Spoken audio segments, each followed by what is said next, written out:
సుమన్ టీవీలో మీ business promotions కోసం ఈ కింది నెంబర్ను సంప్రదించగలరు.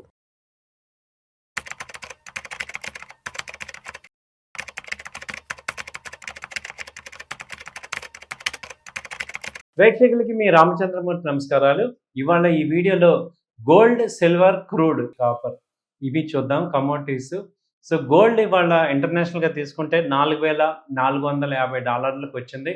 అలాగే సిల్వర్ $68 దగ్గర ట్రేడ్ అవుతుంది. 2 days బ్యాక్ సిల్వర్ వచ్చి మనకి 2,40,000 దాకా ఉంది. ఇప్పుడు 2,20,000 దగ్గర ట్రేడ్ అవుతుంది. అలాగే గోల్డ్ వచ్చి 1,40,000 దగ్గర ట్రేడ్ అవుతుంది ఇండియన్ మార్కెట్లో. క్రూడ్ ఆయిల్ అయితే 9,200 ట్రేడ్ అవుతుంది. అలాగే బ్రెంట్ క్రూడ్ ఆయిల్ వచ్చి ఇప్పుడు ఇవాళ $104 దగ్గర ఉంది. సో ఏం చేయాలి ఇప్పుడు? గోల్డ్ సిల్వర్లు ఎందుకు తగ్గుతున్నాయి? చాలామంది అనుకుంటారు వార్ వచ్చినప్పుడు గోల్డ్ సిల్వర్ పెరగాలి కదా, మరి ఇక్కడ ఎందుకు తగ్గుతున్నాయి అనుకుంటారు. కానీ ప్రత్యేకంగా ఈ గల్ఫ్ వార్లో ఏమవుతుందంటే, ఈ గల్ఫ్ వార్ రావటం మొదలైన దగ్గర నుంచి ఆయిల్ రేట్లు పెరగడం స్టార్ట్ అయినాయి. ఎప్పుడైతే ఆయిల్ రేట్లు పెరుగుతున్నాయో ఆటోమేటిక్గా బయింగ్ అంతా కూడా ఆయిల్ బయింగ్ అంతా డాలర్స్లో కొనాల్సి వస్తుంది. సో డాలర్స్లో ఎప్పుడైతే కొంటున్నామో డాలర్ వాల్యూ స్ట్రాంగ్ అవుతుంది. మన రూపీ వాల్యూ ఆల్రెడీ పతనం అయిపోతుంది అన్ని కంట్రీస్కి. ఎప్పుడైతే డాలర్ స్ట్రాంగ్ అవుతుందో ఇండైరెక్ట్గా గోల్డ్ సిల్వర్ కూడా వీక్ అవుతుంటాయి. కాబట్టి ఈ రిలేషన్ వల్ల గోల్డ్ సిల్వర్ కొంత వీక్ అవుతున్నాయి. యాక్చువల్గా అయితే గోల్డ్ సిల్వర్ విపరీతంగా పెరగాలి ఇలాంటి పరిస్థితుల్లో. అన్సర్టనిటీలో సేఫ్ హేవెన్ అంటారు, అందరూ కూడా గోల్డ్ సిల్వర్ని బై చేసుకుంటారు. కానీ ఇప్పుడున్న కండిషన్ రివర్స్ కండిషన్ అయిపోయింది.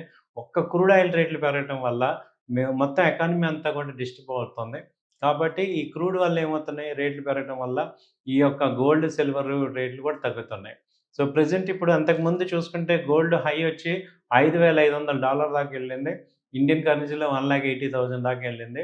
ఇప్పుడు 4,400కి వచ్చింది. అంటే దాదాపు $1,000 తగ్గాయి. ఇది యాక్చువల్గా $4,000 మ్యాక్సిమం రావచ్చు. అక్కడకి మెయిన్ ఛాన్స్ ఉంది. అలాంటి పరిస్థితి వస్తే ఇండియన్ మార్కెట్లో చూసుకుంటే 1,30,000 1,25,000 దాకా వచ్చే ఛాన్సెస్ కనపడుతున్నాయి. సో అలాగే సిల్వర్ చూసుకుంటే $100 నుంచి ఇప్పుడు 68 ఉంది. ఇది కూడా 60, 58 ఆ రేంజ్లో సపోర్ట్ ఉంది. సో $60 అంటే దాదాపు 2,00,000, 195, 192 lakhs వరకు వచ్చే ఛాన్సెస్ ఉన్నాయి.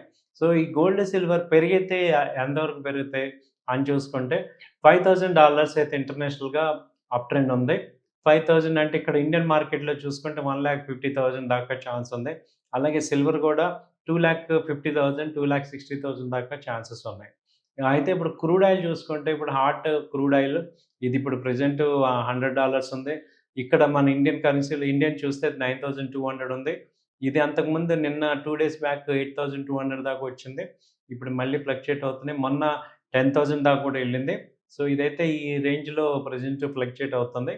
ఏదైనా 8,500 ఆ రేంజ్ వస్తే మంచి అడ్వాంటేజ్ లాగా తీసుకోవచ్చు. సో ట్రెండ్ అంతా కూడా క్రూడ్ ఆయిల్ అయితే అప్ ట్రెండ్ ఉంది. గోల్డ్ సిల్వర్ కనుక రేంజ్లో ఉంది. సో మ్యాక్సిమం మనం 2,00,000 అలా వచ్చినప్పుడు బై చేసుకోవచ్చు. 2,30,000, 2,40,000 వస్తే సెల్ చేసుకోవచ్చు. ఈ రేంజ్లో ఉంది కాబట్టి మనకి గోల్డ్ అండ్ సిల్వర్ని రేంజ్లో చెప్పచ్చు. కాపర్ అయితే ఇంతకుముందు 1,100 దాకా వచ్చి ఇప్పుడు 1,150 ఆ రేంజ్కి వచ్చింది. సో కాపర్ కూడా 1,100 ఆ రేంజ్ వస్తే మంచి ఎంట్రీ పాయింట్ తీసుకోవచ్చు. సో ఇవ్వండి ఈ గోల్డ్, సిల్వర్ ఈ యొక్క లెవెల్స్. లాస్ట్ ట్రెండింగ్ చూస్తే వాల్యూమ్స్ చూస్తే అక్టోబర్, నవంబర్, డిసెంబర్ ఉన్నంత స్పీడ్ వాల్యూమ్స్ లేవు. చాలామంది ఇక్కడ 3 lakhs ఆ రేంజ్లో సిల్వర్లో బాగా కొనేసేసి ఇరుక్కుపోయి ఉన్నారు. కాబట్టి వాళ్ళందరూ కూడా ఇక్కడ హెవీ ట్రాన్సాక్షన్స్ జరగట్లేదు. మార్కెట్ మొత్తం కూడా ఒక డల్గా ఉంది. సో మనీ అంతా కూడా స్టక్ అయిపోయింది కాబట్టి కింద లెవెల్స్లో ఆపర్చునిటీ కోసం వెయిట్ చేస్తున్నారు. సో ఏదైనా 2,00,000 ఆ రేంజ్ వచ్చినప్పుడు ఎంటర్ అయ్యి మళ్ళీ 2,40,000, 50 దగ్గర ఎగ్జిట్ అయ్యి అలా రొటేట్ చేసుకోవడం ద్వారా మీరు కొంతవరకు కూడా ప్రాఫిట్స్ తీసుకోవచ్చు అనేది పర్సనల్ ఒపీనియన్. థ్యాంక్ యూ అండి. నమస్తే.